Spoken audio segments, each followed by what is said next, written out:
Hi hello നമസ്കാരം അസ്സലാമു അലൈക്കും welcome back to Afsas world. ഇന്നത്തെ എൻ്റെ വീഡിയോയിൽ വീട്ടമ്മമാർക്ക് ഒത്തിരി ഉപകാരപ്പെടുന്ന പ്രത്യേകിച്ച് ഗ്യാസൊക്കെ സേവ് ചെയ്യാൻ വേണ്ടിയിട്ടുള്ള ടിപ്സും അതുപോലെ ഗ്യാസ് സ്റ്റൗവൊക്കെ പുറത്ത് ക്യാഷ് കൊടുത്ത് റിപ്പയർ ചെയ്യുന്നതിനേക്കാളും വളരെ ഈസി ആയിട്ട് നമുക്ക് വീട്ടിൽ തന്നെ ചില പൊടിക്കൈകൾ കൊണ്ട് പെട്ടെന്ന് തന്നെ ക്ലീൻ ചെയ്തൊക്കെ എടുക്കാൻ വേണ്ടിയിട്ടുള്ള ടിപ്സുകളൊക്കെ ഷെയർ ചെയ്യുന്നുണ്ട്. അപ്പോൾ ഒട്ടും തന്നെ സമയം കളയേണ്ട, നമുക്ക് വീഡിയോയിലേക്ക് പോകാം.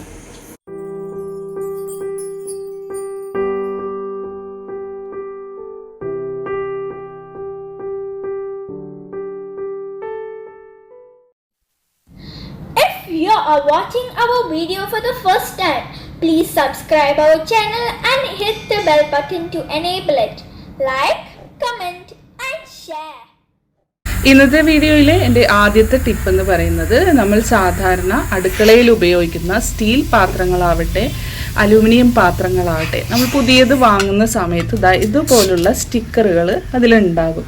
അപ്പോൾ ആ സ്റ്റിക്കറുകൾ നമ്മൾ പെട്ടെന്ന് ഇതുപോലെ ഉലിച്ച് കളയുകയാണെന്നുണ്ടെങ്കിൽ പിന്നെ ആ ഒരു പാട് എത്ര കാലം കഴിഞ്ഞാലും പോകത്തില്ല. ഇതുപോലെ ഇളകാതെ ആ ഒരു സ്റ്റീൽ പാത്രത്തിൽ അല്ലെങ്കിൽ അലൂമിനിയം പാത്രത്തിൽ അങ്ങനെ തന്നെ പറ്റിപ്പിടിച്ചിരിക്കുക. അത് പിന്നെ അതൊരു വൃത്തികേടായിരിക്കും. അപ്പോൾ നമുക്ക് ആ പ്രൈസ് സ്റ്റിക്കറുകളൊക്കെ റിമൂവ് ചെയ്യാൻ വേണ്ടിയിട്ടുള്ള നല്ലൊരു ടിപ്പാണ് കേട്ടോ പറഞ്ഞു തരുന്നത്. അതിന് വേണ്ടിയിട്ട് ആദ്യം തന്നെ ഞാനിവിടെ ഗ്യാസ് ഓൺ ചെയ്ത് കൊടുത്തിട്ടുണ്ട്. അതിൻ്റെ മുകളിലേക്കായിട്ട് ആ സ്റ്റിക്കറിൻ്റെ ഭാഗം വരുന്ന രീതിയിൽ ചെറുതീയിലിട്ടാൽ മതിയാകും കേട്ടോ. ഒരു 10 സെക്കൻഡ് നമ്മളതിൻ്റെ മുകളിലായിട്ട് വയ്ക്കുക. 10 സെക്കൻഡ് ആയിട്ടുണ്ട്. ഇനി നമുക്കതൊന്ന് ഓഫ് ചെയ്ത് കൊടുക്കാം. അതിപ്പോൾ തന്നെ കണ്ടാലറിയാം സ്റ്റിക്കറുകളൊക്കെ ഇളകി കണ്ടോ. വളരെ സിമ്പിളായിട്ട് ഒരു 10 സെക്കൻഡ് കൊണ്ട് തന്നെ നമുക്ക് ആ സ്റ്റിക്കർ ഇളക്കിയെടുക്കാനായിട്ട് പറ്റി. അപ്പോൾ ഈ ഒരു ടിപ്പ് നിങ്ങൾക്ക് എല്ലാവർക്കും യൂസ്ഫുൾ ആയിരിക്കും. എന്തായാലും ട്രൈ ചെയ്ത് നോക്കുക പുതിയ പാത്രങ്ങളൊക്കെ വാങ്ങി കഴിയുമ്പോൾ. ഈ ഒരു പാത്രവും ഞാനൊരു 10 സെക്കൻഡ് വെച്ചിരുന്നു. ഈ സ്റ്റിക്കർ ഇളകിപ്പോയിട്ടുണ്ട്. പക്ഷേ ഇത് കണ്ടോ, നമ്മൾ നേരത്തെ തന്നെ വെള്ളമൊഴിച്ച് കഴുകിയത് കൊണ്ടും അതിങ്ങനെ ചുമ്മാ കൈകൊണ്ട് പറിച്ച് കളഞ്ഞത് കൊണ്ടാണ് അത് ഇളകി വരാനായിട്ട് ബുദ്ധിമുട്ട്.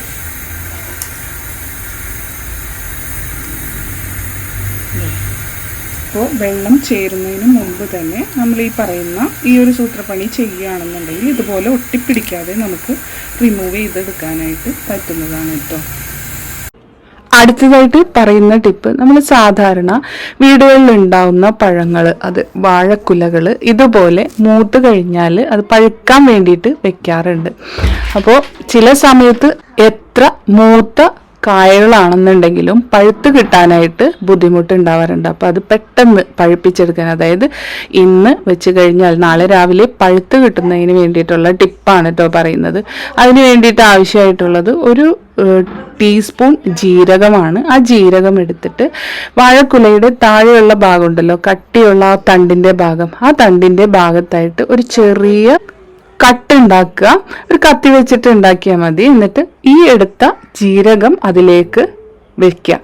എന്നിട്ട് വീഡിയോയിൽ കാണിച്ചിരുന്നത് പോലെ തന്നെ ആ കട്ട് കവർ ചെയ്തതിന് ശേഷം ഒരു നൂല് വെച്ചിട്ട് നമ്മൾ നന്നായിട്ടൊന്ന് കെട്ടിക്കൊടുക്കുക. എന്നിട്ട് ഒരു ചാക്ക് വെച്ചിട്ട് നമ്മുടെ ഈ ഒരു വാഴക്കുല കവർ ചെയ്ത് കൊടുത്താൽ പിറ്റേ ദിവസം നോക്കുകയാണെന്നുണ്ടെങ്കിൽ ആ വാഴപ്പഴം പഴുത്ത് കിട്ടിയിട്ടുണ്ടാവും. അപ്പോൾ ഇത് നല്ലൊരു ടിപ്പാണ് കേട്ടോ. എല്ലാവരും ഈ ഒരു ടിപ്പ് ട്രൈ ചെയ്ത് നോക്കണേ.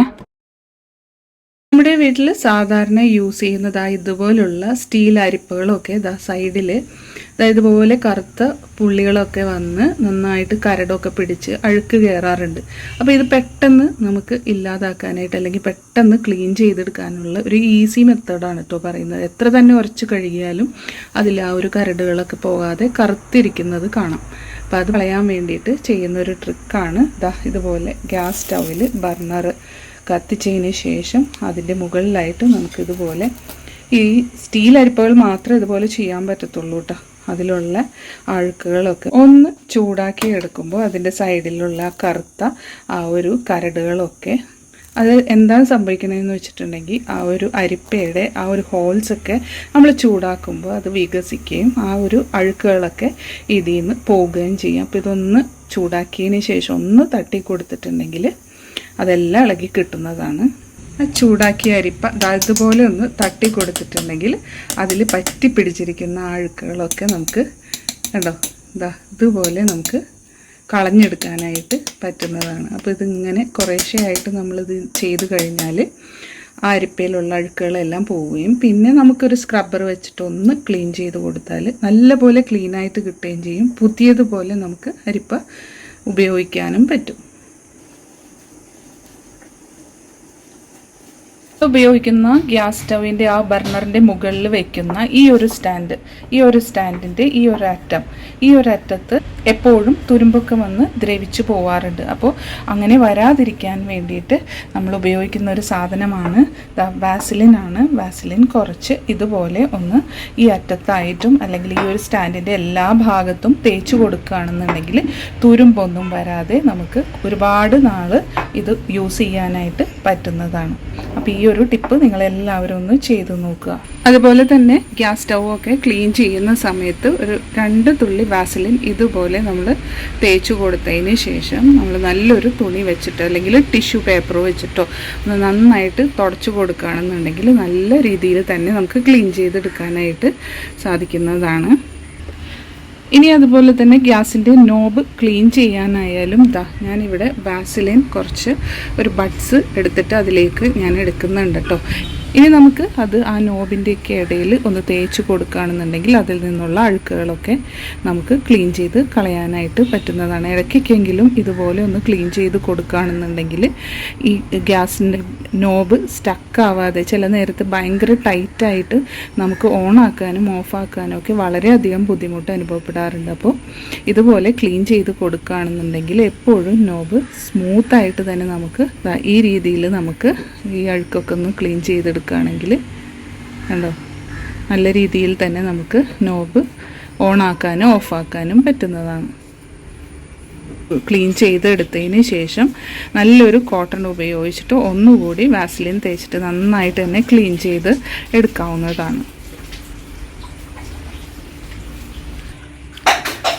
വാസലിൻ വെച്ച് ഒരു പ്രാവശ്യം തേച്ചതിന് ശേഷം വീണ്ടും ഞാൻ ഇത് വെച്ചിട്ട് നന്നായിട്ട് തന്നെ റബ്ബ് ചെയ്ത് കൊടുക്കുന്നുണ്ട്. അതിനുശേഷം ഒരു ഡ്രൈ ആയിട്ടുള്ളൊരു ക്ലോത്തോ അല്ലെങ്കിൽ കോട്ടണോ വെച്ചിട്ട് നമുക്കിതൊന്ന് ക്ലീൻ ചെയ്തെടുക്കാവുന്നതാണ്.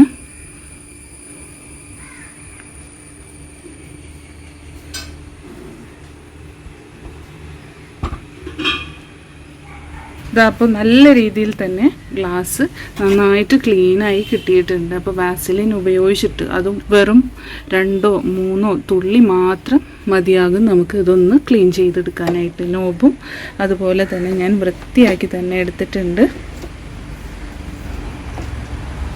കണ്ടോ ടൈറ്റായിട്ട് ഇരുന്നിരുന്ന ആ ഒരു നോബുകളൊക്കെ ഈസി ആയിട്ട് നമുക്ക് ഓണാക്കാനും ഓഫാക്കാനും ഒക്കെ സാധിക്കുന്നുണ്ട്.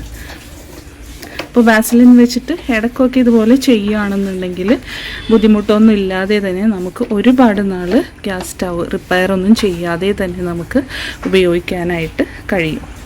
അപ്പോൾ ഗ്യാസ് സ്റ്റവും ബർണറും എല്ലാം ക്ലീൻ ചെയ്യുന്ന ആ ഒരു ടിപ്പ് കണ്ടു. ഇനി അതുപോലെ തന്നെ നമ്മുടെ ബർണർ ഇതുപോലെ മഞ്ഞ കളറായിട്ട് കത്തുകയോ അല്ലെങ്കിൽ വളരെ ലോ ഫ്ലെയിമിൽ കത്തുകയോ ചെയ്തു കഴിഞ്ഞാൽ ഉറപ്പിക്കാം അതിലെന്തെങ്കിലും കരടോ എന്തെങ്കിലും ഫുഡിൻ്റെ അംശങ്ങളൊക്കെ ഇരുന്നിട്ട് തടസ്സം വന്നിട്ടായിരിക്കും. അപ്പോൾ ഈ ഒരു ഹോൾസ് നമുക്ക് നല്ലതുപോലെ ക്ലീൻ ചെയ്ത് അതിലൊന്നും ഒരു കരടും ഇല്ലയെന്ന് ഉറപ്പ് വരുത്തണം. അപ്പോൾ അതിനു വേണ്ടി എന്താ ചെയ്യുക, നമുക്ക് ഈ ഒരു ബർണർ ക്ലീൻ ചെയ്തെടുക്കുകയാണ് വേണ്ടത്.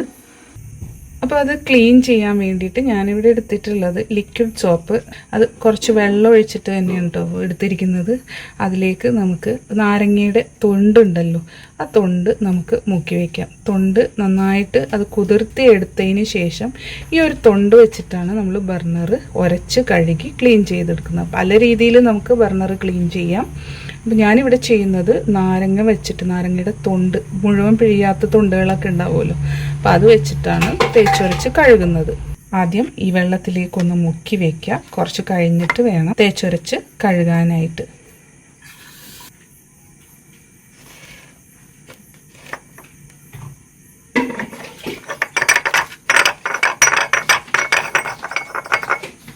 ഈ ഒരു ലെമൺ സോപ്പ് ആ ഒരു വെള്ളത്തിൽ മുക്കി വെച്ചതിന് ശേഷം നന്നായിട്ട് സ്ക്രബ്ബർ കൊണ്ട് തേച്ച് കഴുകി എടുത്തതിന് ശേഷം അതിൻ്റെ ഉള്ളിലുള്ള ആ ഹോൾസിലൊക്കെ എന്തെങ്കിലും ഉണ്ടോ എന്നുള്ളത് ചെക്ക് ചെയ്യണം.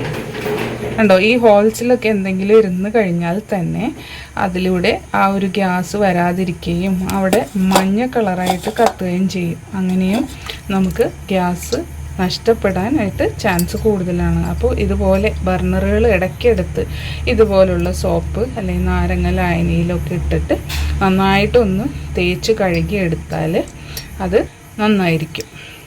അപ്പോൾ ഇന്നത്തെ എൻ്റെ വീഡിയോ നിങ്ങൾക്ക് എല്ലാവർക്കും ഇഷ്ടപ്പെട്ടു എന്ന് വിചാരിക്കുന്നു. വീഡിയോ ഇഷ്ടപ്പെട്ടാൽ ലൈക്ക് ചെയ്യാനും ഷെയർ ചെയ്യാനും മറക്കില്ലേ ഫ്രണ്ട്സ്. അതുപോലെ നിങ്ങളുടെ ഫീഡ്ബാക്ക്സ് കമൻസിലൂടെ അറിയിക്കുക. സബ്സ്ക്രൈബ് ചെയ്യാതെ കാണുന്ന കൂട്ടുകാരുണ്ടെങ്കിൽ ഒന്ന് സബ്സ്ക്രൈബ് ചെയ്ത് കൂടി സപ്പോർട്ട് ചെയ്യണേ. തൊട്ടടുത്തുള്ള ബെല്ലൈക്കൺ ഓൾ എന്നുള്ളത് എനേബിൾ ചെയ്ത് വിട്ടാൽ ഞാനിനി ഫ്യൂച്ചറിൽ ഇടുന്ന വീഡിയോസ് നിങ്ങൾക്ക് നോട്ടിഫിക്കേഷൻസ് ആയിട്ട് കിട്ടുന്നതായിരിക്കും. അപ്പോൾ ഇൻഷാ അല്ലാഹ് മറ്റൊരു വീഡിയോ ആയിട്ട് വരുന്നത് വരേക്കും എല്ലാ കൂട്ടുകാർക്കും താങ്ക് യു ഫോർ വാച്ചിങ്.